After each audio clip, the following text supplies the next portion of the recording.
I'm sure he must have been a key figure as you were growing up in cricket as well, Goughy. Oh, without a doubt. I mean, listening to his voice, you get to meet him. And what I found about him, and everybody knows him as the royalty of cricket, just whether you hear his voice.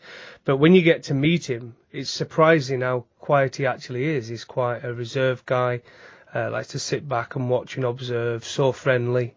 And when you used to walk in a room and there was him and Geoffrey Boycott in the room, two legends, you used to hear Geoffrey Boycott, but you used to be drawn to Richie Benaud. And I think that's the kind of best tribute I can say about him. I didn't know him as a friend like Jack did and plenty others did. But everybody knows his first thing he did when he got on air was "Morning, everyone." That was the word he used to say. But I think one thing will be remembered about Richie, not just, I mean, I don't want people to forget how good a cricketer he was, by the way, a leg spin bowler back in the day, captained Australia, won the Ashes with Australia, got Test hundreds, got Test 5-4s. So he was a terrific cricketer in his own right, and he's gone on and been the best ever and set the benchmark for so many who have followed in commentary. And I think you've got to remember that. So he's not just a great cricketer, a great commentator, but more importantly to a lot of people, he's a great man.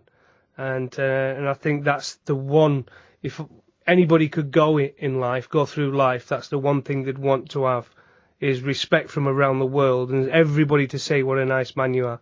And I think he definitely earned that. I think one of the things I loved about him was he was never short of an opinion, and he didn't do it in a horrible way. And no, a nice way. I remember the Chapel, the underarm incident.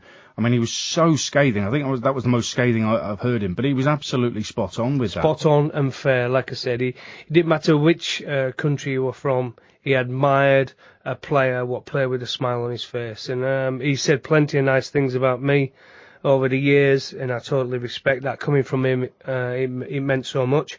And one of his favourite lines for me was this summed him up really, when he talks about captaincy.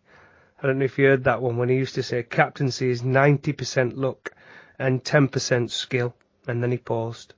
But don't try it without that 10%. And that for me just summed him up.